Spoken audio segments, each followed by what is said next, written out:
सुहागरात्री प्रत्येक नववधूच्या मनात अनेक स्वप्न असतात.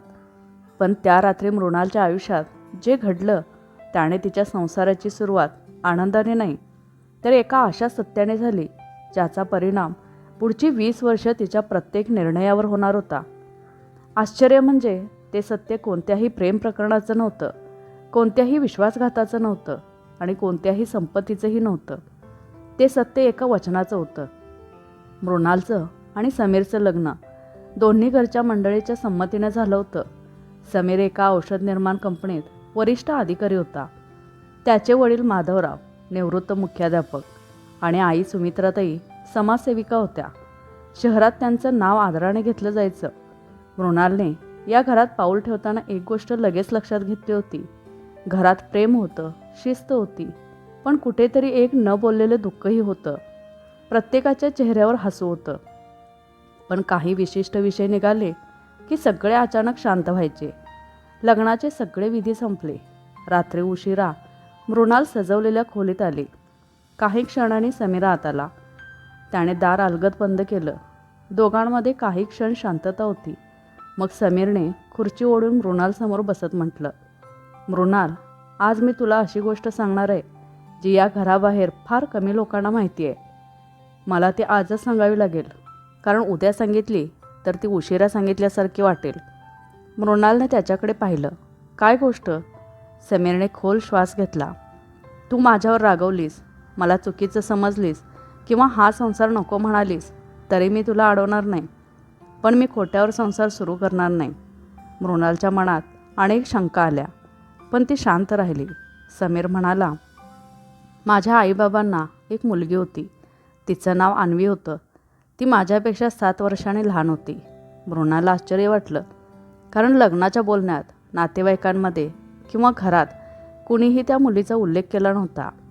समीर पुढे म्हणाला, अन्वी 10 वर्षांची असताना शाळेच्या सहलीत झालेल्या अपघातात गेली. त्या दिवसानंतर माझे आईबाबा पूर्णपणे बदलले. आई अनेक महिने कोणाशी बोलत नव्हती. बाबा बाहेरून खंबीर दिसायचे, पण रात्री तिच्या खोलीत बसून रडायचे. मृणालच्या डोळ्यात करुणा दाटली. समीर शांत आवाजात पुढे म्हणाला, त्या घटनेनंतर बाबांनी एक वचन दिलं. प्रत्येक वर्षी अन्वीच्या स्मरणार्थ एका गरजू मुलीचं संपूर्ण शिक्षण पूर्ण होईपर्यंत आम्ही जबाबदारी घेऊ.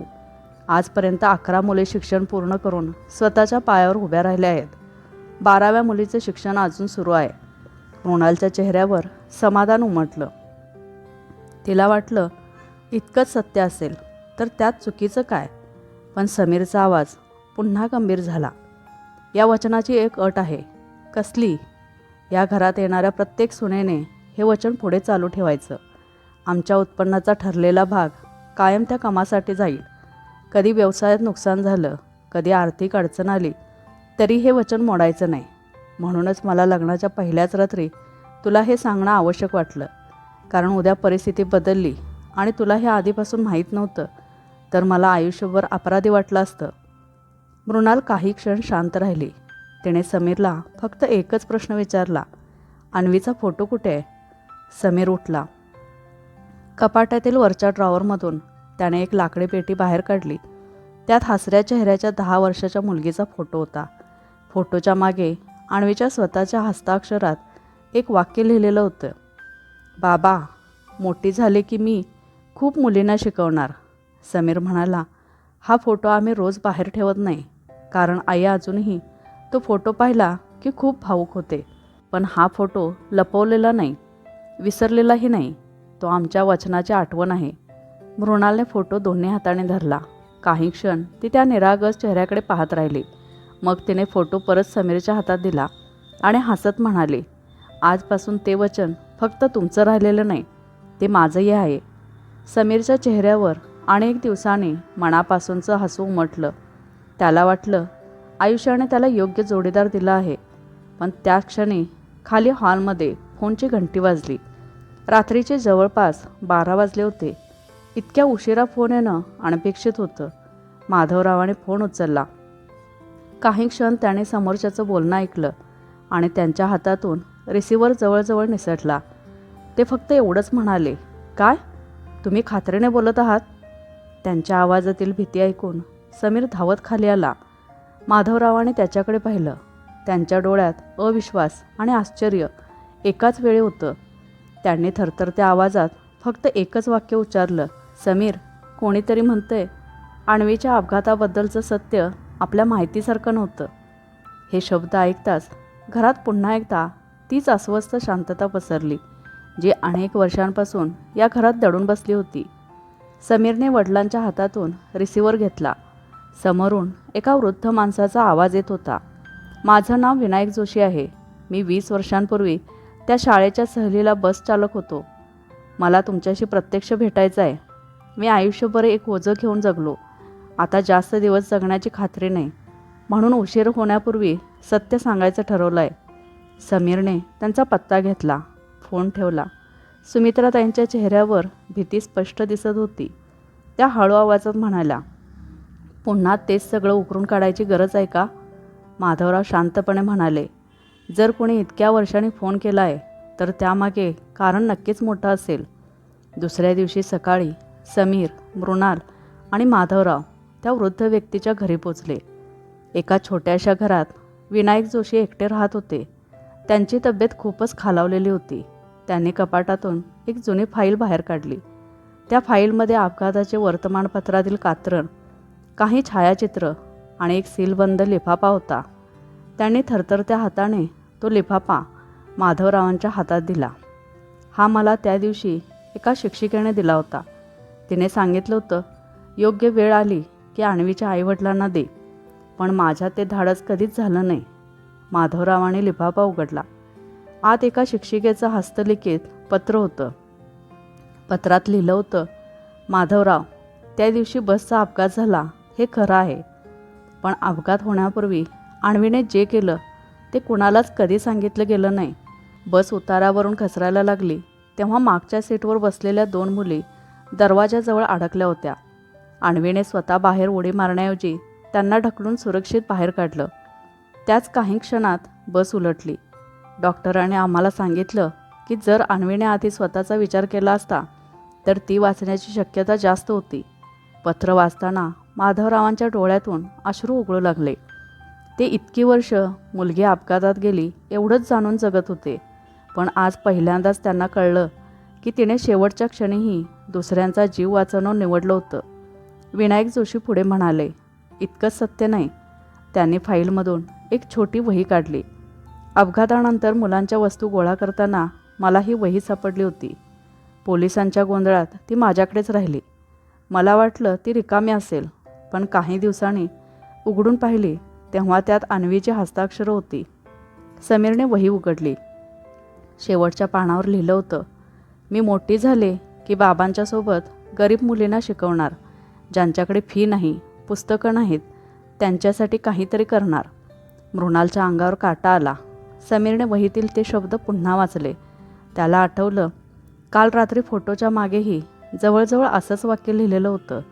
म्हणजे आईबाबांनी सुरू केलेलं वचन हे त्यांच्या मनातून नव्हे तर अन्वीच्या स्वप्नातून जन्माला आलं होतं. माधवराव शांतपणे म्हणाले, म्हणूनच आम्ही प्रत्येक वर्षी एका मुलीचं शिक्षण पूर्ण करतो. आम्हाला वाटायचं आम्ही तिची आठवण जिवंत ठेवतो आहोत, पण खरं तर आम्ही तिचं अपूर्ण स्वप्न पूर्ण करत होतो. तेवढ्यात विनायक जोशींनी अजून एक कागद समोर ठेवला. हा शेवटचा पुरावा आहे. तो पाहिल्यावर तुम्हाला समजेल की अन्वीने त्या दिवशी कोणाचा जीव वाचवला होता. समीरने तो कागद हातात घेतला. तो त्या 2 मुलींपैकी एकीचा जुना शाळेचा दाखला होता. नाव वाचताच मृणाल स्तब्ध झाली, कारण त्या मुलीचं नाव होतं वैदेही देशमुख आणि ते नाव मृणालसाठी पूर्णपणे अनोळखी नव्हतं. तिच्या आईने लहानपणापासून अनेकदा ज्या मैत्रिणीचा उल्लेख केला होता तीच वैदेही देशमुख होती. मृणाल काही क्षण त्या नावाकडे पाहतच राहिली. तिने शांतपणे कागद हातात घेतला आणि म्हणाली, वैदेही देशमुख ही माझ्या आईच्या बालमैत्रिणीची मुलगी आहे. लहानपणी आया अनेकदा सांगायची की तिच्या एका मैत्रिणीच्या मुलीचं आयुष्य एका शाळेच्या सहलीनंतर पूर्ण बदललं, पण त्या घटनेबद्दल तिने कधीच सविस्तर सांगितलं नाही. समीर आणि माधवराव एकमेकांकडे पाहू लागले. योगायोग इतका मोठा असू शकतो यावर त्यांचा विश्वास बसत नव्हता. मृणालने ताबडतोब आईला फोन केला. आईने वैदेहीचं नाव ऐकताच काही क्षण शांतता पाळली. मग ती म्हणाली, तुम्ही शक्य तितक्या लवकर वैदेहीला भेटा. तिच्याकडे तुमच्या प्रत्येक प्रश्नाचं उत्तर आहे. त्याच दुपारी चौघेही वैदेहीच्या घरी पोचले. साधंसं घर, अंगणात फुललेली जाईची वेली आणि दरवाजात उभी असलेली स्त्री. मृणाला पाहताच ती हसली, पण माधवरावांना पाहताच तिचं हसू क्षणात विरलं. ती काही क्षण न बोलता उभी राहिली. मग तिच्या डोळ्यात पाणी आलं. माधवराव काका, इतक्या वर्षाने तुम्हाला भेटण्याचं धाडस माझ्यात नव्हतं. माधवरावाने शांत आवाजात विचारलं, तू वैदेही? तिने मान हलवली. सगळे घरात बसले. काही क्षण कोणीच बोललं नाही. शेवटी वैदेहीने कपाटातून एक छोटा डबा बाहेर काढला. त्यात एक निळ्या रंगाचं रिबीन होतं. ती म्हणाली, हे अन्वीच आहे. त्या दिवशी बसमध्ये आम्ही दोघी शेजारी बसलो होतो. तिने थरथरत्या आवाजात सांगायला सुरुवात केली. बस घसरायला लागली तेव्हा मी घाबरून रडत होते. माझा पाय सीटमध्ये अडकला होता. दुसरी मुलगी प्राजक्ता दरवाजाजवळ पडली होती. अन्वी स्वतः सुरक्षित जागी उभी होती. तिला बाहेर पडायला वेळ होता, पण ती आमच्याकडे धावत आली. तिने आधी प्राजक्ताला बाहेर ढकललं, मग माझा पाय सोडवला. मी खाली उडी मारताच बस जोरात उलटली. वैदेहीचा आवाज थरथरू लागला. मी मागे वळून पाहिलं तेव्हा अन्वी बसमध्येच अडकली होती. त्या दिवसापासून मी स्वतःला कधीच माफ करू शकले नाही. सुमित्राताईंच्या डोळ्यातून अश्रू वाहू लागले. त्यांनी पुढे होत वैदेहीचा हात हातात घेतला. बाळा, एवढी वर्ष हे ओझं तू एकटी वाहत होतीस. वैदेही म्हणाली, मला वाटायचं मी तुमच्यासमोर आले तर तुम्ही मला दोष द्याल, पण सत्य हे आहे की माझा प्रत्येक श्वास अन्वीच्या त्यागामुळे सुरू आहे. ती उठली आणि आतल्या खोलीतून एक फाईल घेऊन आली. मी डॉक्टर झाले. प्रत्येक गरीब मुलीवर मोफत उपचार करण्याची शपथ घेतली, कारण मला वाटलं अन्वीने मला दिलेलं आयुष्य फक्त माझ्यासाठी वापरण्याचा मला अधिकार नाही. मृणालच्या चेहऱ्यावर समाधान उमटलं. तिला पहिल्यांदा समजलं की समीरच्या आईवडिलांनी सुरू केलेलं कार्य एकटं नव्हतं. अन्वीच्या त्यागाने अनेक आयुष्यांना दिशा दिली होती. तेवढ्यात वैदेहीने एक डायरी माधवरावांच्या हातात दिली. माधवरावाने थरथरत्या हाताने ती उघडली. पहिल्या काही पानांवर अन्वीने शाळेतील आठवणी, चित्र आणि छोट्या छोट्या कविता लिहिल्या होत्या. शेवटच्या पानावर तिच्या हस्ताक्षरात काही ओळी लिहिलेल्या होत्या. त्या ओळी मोठ्याने वाचताना माधवरावांचा आवाज थरथरू लागला. त्यांनी वाचलं, बाबा, मोठी झाले की मला फक्त शिकायचं नाही, मला अशी कायमची व्यवस्था उभी करायची आहे ज्यामुळे कोणत्याही गरीब मुलीचं शिक्षण पैशाअभावी थांबणार नाही. माधवरावांचे हात थरथरत होते. त्याने खोल श्वास घेतला आणि अन्वीने लिहिलेल्या प्रत्येक ओळी मोठ्याने वाचायला सुरुवात केली. प्रिय बाबा, तुम्ही नेहमी म्हणता की शिक्षण ही अशी संपत्ती आहे जी कोणी चोरू शकत नाही. म्हणून मी मोठी झाले की माझ्या वाढदिवसाला महागड्या भेटवस्तू नकोत. त्या पैशातून एखाद्या गरीब मुलीची फी भरूया. ती मुलगी शिकली तर तिचं संपूर्ण कुटुंब उभं राहील. मला वाटतं माणूस जग सोडून गेला तरी त्याने केलेलं चांगलं काम जिवंत राहायला हवं. एवढं वाचताच सुमित्राताईंचा बांध फुटला. त्या रडू लागल्या. मृणालने त्यांना आधार दिला. खोलीत काही क्षण कुणीच बोललं नाही. वैदेही शांतपणे म्हणाली, काका, मला ही डायरी अपघाता दिवशी मिळाली होती, पण अपघातानंतर माझ्यात ते धाडसच राहिलं नाही. मी प्रत्येक वेळी तुमच्यापर्यंत यायचा प्रयत्न केला, पण स्वतःलाच दोष देत असल्यामुळे तुमच्यासमोर उभी राहू शकले नाही. आज हे ओझं उतरलं. माधवराव उठले आणि वैदेहीसमोर जाऊन उभे राहिले. त्याने तिच्या डोक्यावर हात ठेवला आणि म्हणाले, बाळा, तुझी काहीच चूक नव्हती. त्या दिवशी जे घडलं ते कुणाच्याच हातात नव्हतं, पण तू आयुष्यभर स्वतःला शिक्षा दिलीस. आता तू स्वतःला माफ कर. वैदेहीच्या डोळ्यातून वाहणारे अश्रू थांबेनात. समीरने आजूबाजूला पाहिलं. भिंतीवर अनेक मुलींचे फोटो होते. त्याने विचारलं, हे फोटो कुणाचे? वैदेही हसली. या सगळ्या मुली गरीब घरातून होत्या. त्यांच्यावर मी मोफत उपचार केले. त्यांच्यापैकी अनेक आज नर्स, शिक्षिका, पोलीस अधिकारी आणि अभियंते आहेत. प्रत्येक मुलीत मला अन्वीचं स्वप्न दिसत राहिलं. मृणालने त्या फोटोंकडे पाहिलं. प्रत्येक चेहऱ्यावर आत्मविश्वास होता. तिला जाणवलं की 10 वर्षांच्या मुलीचा विचार किती दूरपर्यंत पोहोचला होता. घरी परतताना गाडीत कुणीच बोललं नव्हतं. प्रत्येकजण आपल्या विचारात हरवला होता. घरी पोचल्यावर सुमित्राताई थेट अन्वीच्या फोटोसमोर जाऊन उभ्या राहिल्या. त्यांनी अनेक वर्षांनी पहिल्यांदा तो फोटो हॉलमध्ये ठेवला. त्यावरील धूळ हलक्या हाताने पुसली आणि दिवा लावला. त्या म्हणाल्या, आजपासून हा फोटो लपवून ठेवायचा नाही. दुःख लपवलं म्हणून ते कमी होत नाही, पण त्यातून जन्माला आलेलं चांगलं काम जगासमोर आलं पाहिजे. माधवरावाने समीरकडे पाहिलं. आपण दरवर्षी एका मुलीचं शिक्षण करतो, पण अन्वीचं स्वप्न त्याहून मोठं होतं. आता वेळ आली आहे ते पूर्ण करण्याची. समीरने विचारलं, कसं? माधवराव ठाम आवाजात म्हणाले, आपण ट्रस्ट स्थापन करू. 1-2 मुलींचं नाही, तर शक्य तितक्या मुलींच्या शिक्षणाची जबाबदारी घेऊ. त्याचं नाव असेल अन्वी शिक्षण निधी. मृणालच्या चेहऱ्यावर आनंद पसरला. ती म्हणाली, मीही या कामात पूर्ण वेळ सहभागी होईल. ही फक्त तुमच्या मुलीची आठवण नाही, तर हजारो मुलींच्या भविष्यासाठीची सुरुवात असेल. समीरने मृणालकडे पाहिलं. सुहाग रात्री त्याने तिला सांगितलेलं सत्य आज एका नव्या निर्णयापर्यंत येऊन पोचलं होतं. त्याला खात्री झाली की अन्वीचं स्वप्न आता केवळ आठवण राहणार नव्हतं, तर पुढच्या अनेक पिढ्यांच्या आयुष्याला दिशा देणार होतं. त्या निर्णयानंतर माधवरावाने कपाटातून एक फाईल बाहेर काढली. त्यात गेल्या 20 वर्षात ज्यांच्या शिक्षणाची जबाबदारी त्यांनी घेतली होती, त्या सर्व 12 मुलींची माहिती, त्यांचं शिक्षण, त्यांची आजची प्रगती आणि त्यांनी समाजासाठी केलेल्या कामाची नोंद व्यवस्थित जपून ठेवलेली होती. ती फाईल मृणालच्या हातात देत ते शांतपणे म्हणाले, आजपासून ही जबाबदारी तुझीही आहे. मृणालने ती फाईल दोन्ही हाताने स्वीकारली. प्रत्येक पान काळजीपूर्वक चाळताना तिला जाणवलं की या फाईलमध्ये फक्त 12 मुलींची माहिती नव्हती, तर एका आईवडिलांनी आपल्या मुलीच्या आठवणींना समाजसेवेचं रूप दिलेल्या प्रवासाचा इतिहास होता. पहिल्या मुलीच्या नावासमोर लिहिलं होतं, आज प्राथमिक शिक्षिका. दुसऱ्या मुलीसमोर शासकीय रुग्णालयात परिचारिका. तिसऱ्या मुलीसमोर पोलीस उपनिरीक्षक. अशाच प्रकारे प्रत्येक मुलीने स्वतःच्या पायावर उभं राहून आणखी अनेकांना आधार दिला होता. मृणालच्या डोळ्यात अभिमान दाटला.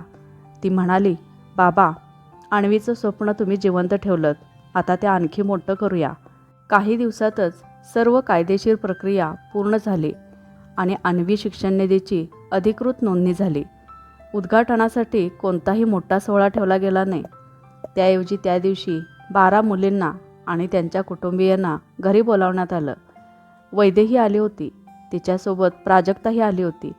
अनेक वर्षांनी त्या दोघी प्रथमच माधवराव आणि सुमित्राताईंना भेटत होत्या. प्राजक्ता त्यांच्या पायाशी बसत रडू लागली. ती म्हणाली, काकू, त्या दिवशी अन्वीने आमच्यासाठी स्वतःचा जीव धोक्यात घातला. आम्ही आयुष्यभर तिचं ऋण फेडू शकणार नाही. सुमित्राताईने तिचे अश्रू पुसले आणि प्रेमाने म्हणाल्या, तुम्ही दोघी चांगल्या माणसांसारख्या जगलात. हेच तिचं खरं ऋण फेडणं आहे. दरम्यान 12व्या मुलीनेही आपलं शिक्षण यशस्वीरित्या पूर्ण केलं. त्या दिवसापासून अन्वी शिक्षण निधीच्या माध्यमातून दरवर्षी नव्या विद्यार्थिनींची निवड करण्याचा निर्णय घेण्यात आला. त्याचवेळी शिक्षण निधीच्या माध्यमातून निवडलेल्या नवीन मुलींची नावं जाहीर करण्यात आली. त्यापैकी एका लहान मुलीने संकोचत विचारलं, माझी फी खरंच भरली जाणार आहे का? मला शाळा सोडावी लागणार नाही ना? मृणाल तिच्याजवळ बसली. तिच्या डोक्यावर हात ठेवत ती म्हणाली, तुझं शिक्षण आता कधीच थांबणार नाही, पण एक वचन तू आम्हाला दे. मुलगी निरागसपणे म्हणाली, कसलं वचन? मृणाल म्हणाली, मोठी झाल्यावर तुझ्यासारख्या आणखी एका मुलीचा हात तू धरशील. त्या छोट्या मुलीने लगेच मान हलवली. माधवरावांच्या चेहऱ्यावर समाधान उमटलं. त्यांनी अन्वीच्या फोटोसमोर दिवा लावला आणि शांतपणे म्हणाले, बाळा, आज तुझं स्वप्न खऱ्या अर्थाने सुरू झालं. काही महिन्यांनी शिक्षण निधीच्या मदतीने शिकणाऱ्या मुलींची संख्या वाढत गेली. शहरातील अनेक लोकांनीही या उपक्रमात सहभागी होण्याची इच्छा व्यक्त केली. वैदेहीने वर्षातून 2 वेळा सर्व मुलींसाठी मोफत आरोग्य तपासणी शिबिर सुरू केलं. प्राजक्ताने ग्रामीण भागातील विद्यार्थिनींसाठी पुस्तक बँक उघडली.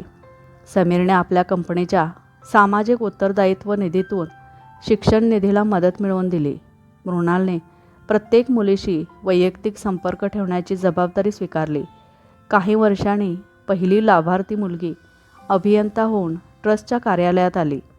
तिने पहिल्या पगारातून एक धनादेश देत म्हटलं, आज माझी पाळी आहे. माझ्यासारख्या दुसऱ्या मुलीला शिकवा. ते पाहून सुमित्राताईंच्या डोळ्यात आनंदाश्रू आले.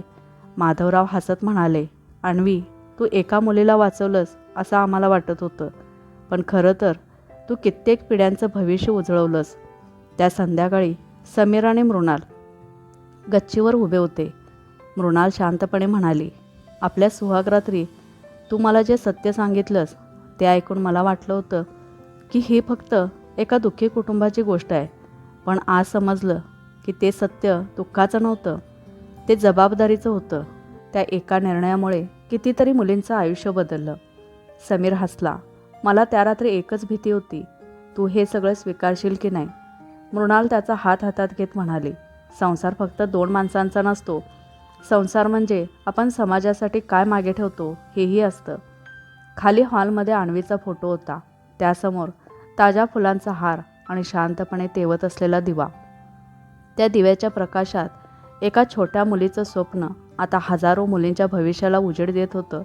या कथेचा उद्देश इतकाच, माणूस आयुष्याने किती वर्ष जगला यापेक्षा त्याच्या विचाराने किती आयुष्य घडवली हे जास्त महत्त्वाचं असतं. अन्वीची गोष्ट संपली नाही, कारण तिचं स्वप्न आजही प्रत्येक शिकणाऱ्या मुलीमध्ये जिवंत आहे. जर ही कथा तुम्हाला मनापासून आवडली असेल तर अशाच हृदयस्पर्शी, विचार करायला लावणाऱ्या आणि कुटुंबाला नवी दिशा देणाऱ्या मराठी कथा ऐकण्यासाठी आपल्या चॅनलला नक्की सबस्क्राईब करा. व्हिडिओला लाईक करा आणि ही कथा आपल्या मित्रपरिवारासोबत शेअर करा.